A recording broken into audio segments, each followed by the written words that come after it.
And now, my own reflection. I begin by a very brief sentence from Blaise Pascal. The heart has its reasons, of which reason knows nothing. So, what is religion? How would you define it? Explain it to, say, a Martian. Might not be all that easy. I thought I might see what AI has to say,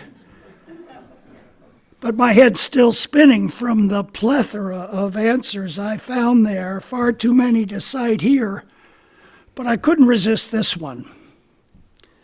The anthropologist Clifford Geertz defined religion as a system of symbols which acts to establish powerful, pervasive, and long-lasting moods and motivations in people by formulating conceptions of a general order of existence and clothing these conceptions with such an aura of factuality that the moods and motivations seem uniquely realistic.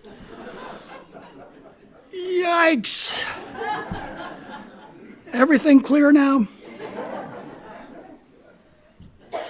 So if that Martian were to ask us what religion is, maybe we could emulate politicians and just deflect the question. But before we do that, let me throw in an aspect of religion I'm guessing some of you may agree with. It's just a bit weird, isn't it? Or at least it often seems to be. It's different, divorced from the usual way many, if not most of us, go about our lives. I wonder if some of us, including me, have turned to you-ism, at least in part because it seems less weird than other religious traditions. No dogmatic creeds, no virgin births or burning bushes, no cannibalistic undertones of communion rituals. I may get in trouble for that one. When I get cynical about the seemingly bizarre aspect of Christianity, I'm brought up short by history, by thousands of years of that religion's impact on so much of what punctuates our lives. Sure, I continued to disbelieve that Jesus literally walked out of the tomb, just as I doubt that any resurrected life other than whatever impact I've had on the world and my descendants will follow my own death. But still, I have to admit there must be something very powerful in the Easter story. So powerful that it humbles me.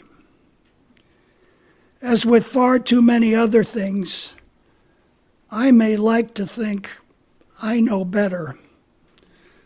But really, how do you account for the extensive worldwide impact that it's had? Can we just ignore or dismiss how many lives it's touched? Or, as Melissa reminded us so profoundly last week, its metaphorical relevance to the rhythm of our lives? I think about so many of our fellow travelers who've been inspired by it enough to touch the minds and hearts of millions, even billions of people, although admittedly sometimes to ill effect. Christian nationalism comes to mind as a current expression of that ill effect, even though we can see how far apart it is from the Easter message we were moved by last Sunday. Far enough, I think, to wonder if Christian nationalism is a religion at all. Still, if we consider religion in all its many expressions, we could say that probably more people, including Jesus himself, have been killed and oppressed in its name than for any other rationale. In counterpoint, most religions can rightfully claim untold instances of good impacts, which, at least to some extent, mitigate against the bad. There can be little doubt that Christianity, for one, has painted the contours of civilization. Its influence is everywhere. And I think scoffers of Christian identity and practice do themselves a disservice when glibly dismissing it or any great religion because they know better. Better for us, I think, to widen our perspectives. Better to awaken our curiosity and our feelings. Not to become card-carrying Christians, but to acknowledge the many ways, for good or ill, the Easter story has colored our culture, has influenced the spiritual and temporal life of Christians and non-Christians alike. Attending UU services, as I have for several years, I've heard any number of references to the word wonder, although I don't recall hearing much about exactly what this wonder is. So I guess I'm left to decide for myself what it's all about. Maybe that's not such a bad thing. Maybe, as I once heard, not knowing is a high place. Why shouldn't I feed my own particular sense of wonder, even if I don't know what everyone else means by it? The fact that I'm curious about what wonder is leads me to, if you'll pardon the pun, wondering about all sorts of things. And that strikes me as a worthwhile spiritual exercise, taking my mind where it otherwise may not go. To get back to history for just a moment, the truth that such a weird and unlikely religion as Christianity has had such a gigantic impact on civilization that it's largely accepted by a host of people out there is, to my mind, a great wonder.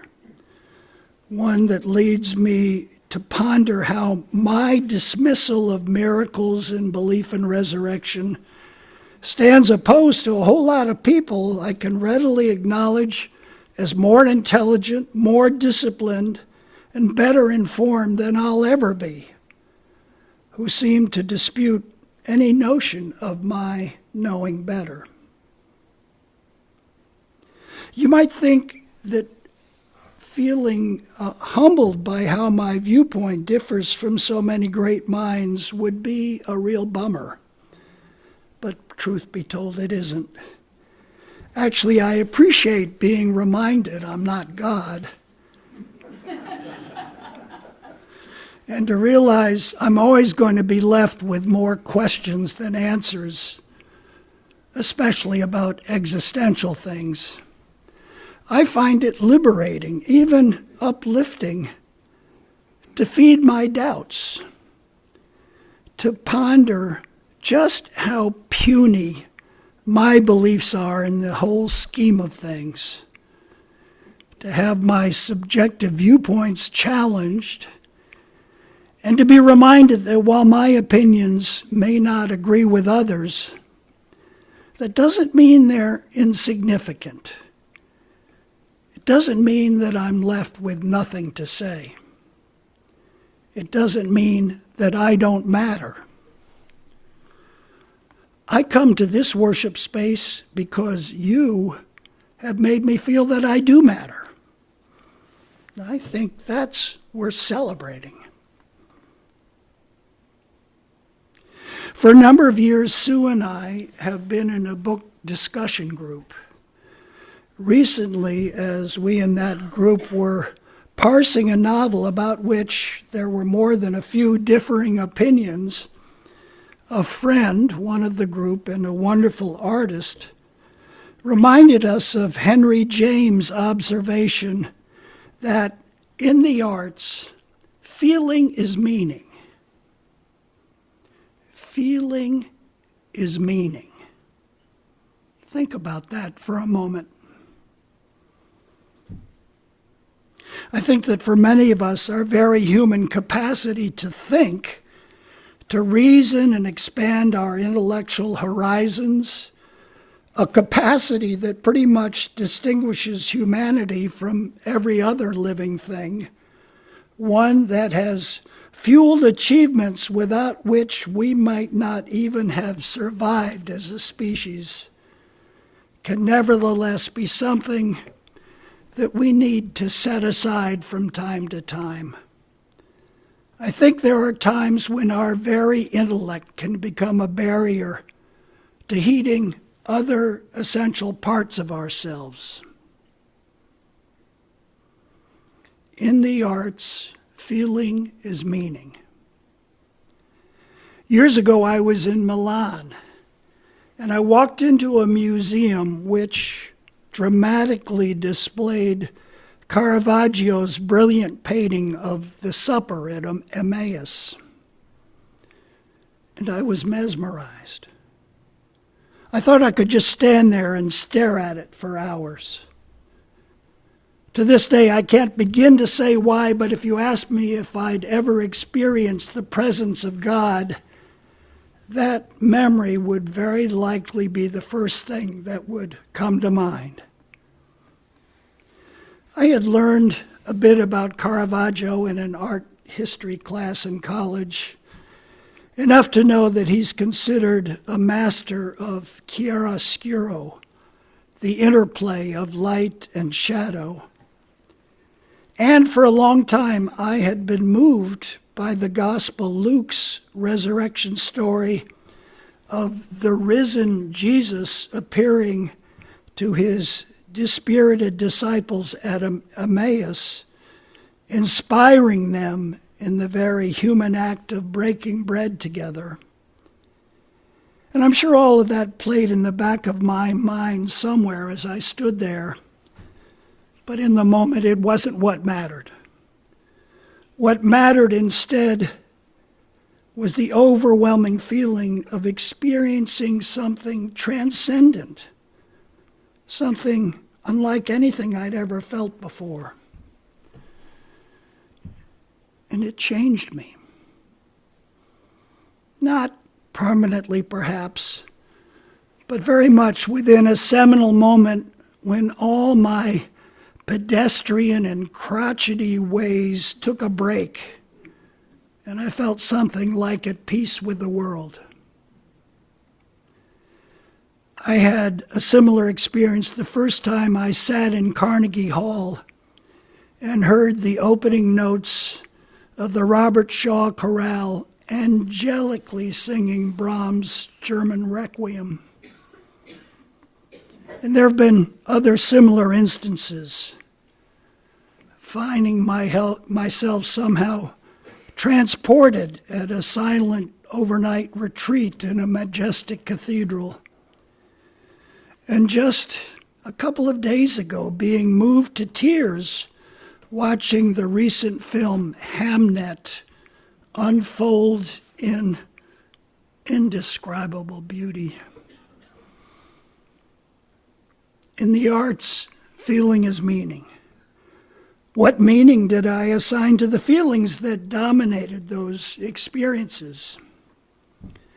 Hard to say, I'm afraid, although that inability might be itself at least some of the meaning. I know I'm left reminders that there's something out there, or in here, something more, something palpable and transcendent and uplifting, and sometimes it's right there for us to seize and do what we will with it. I think engaging with the arts, for at least some of us, may be as close a means of having a religious experience as there is. It may be, at least at its best, close to whatever heaven is. So the question I'm going to leave you with is this. Is religion in any way one of the arts? Is Unitarian Universalism art in the sense that, to reverse Henry James, religion has little foothold, little worthwhile meaning without feeling? Aren't we here seeking meaning of our lives, of ourselves, of the wider world and universe out there? Aren't we seeking something more, something mysterious and life-changing? Whether or not we look at it this way, we're here, I firmly believe, not just to feed our minds, but to nourish our hearts, to feel. As I'm more and more convinced, despite all the misconceptions and perversions that flawed people have attached to any kernel of truth in religion, flawed people maybe not as different from us as we'd like to believe. Religion and the faith it's inspired have endured and touched the lives of so many in countless ways by nourishing hearts, by calling us, above all, to love. We may have our own versions of what we believe and espouse, but I think our call is essentially the same as others: to open our hearts, to wonder, to be open to each other, even those we oppose, to love and love again, and never stop loving. May it be so. Now, I'm going to ask you if you could just be silent for a brief time for this meditation.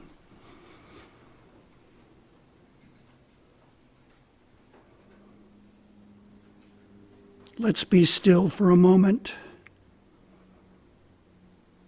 Let's briefly set aside what we think we know and make room for what we feel.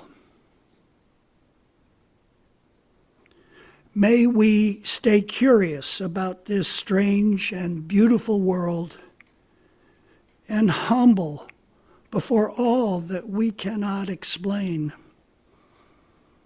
May we be surprised by art, by music, by a stranger's kindness, by anything that stops us in our tracks and reminds us that there is more. May we resist the temptation to believe that we know better, and instead lean into the questions that keep us awake and alive and reaching. And above all, may we love imperfectly, stubbornly, ceaselessly. Amen.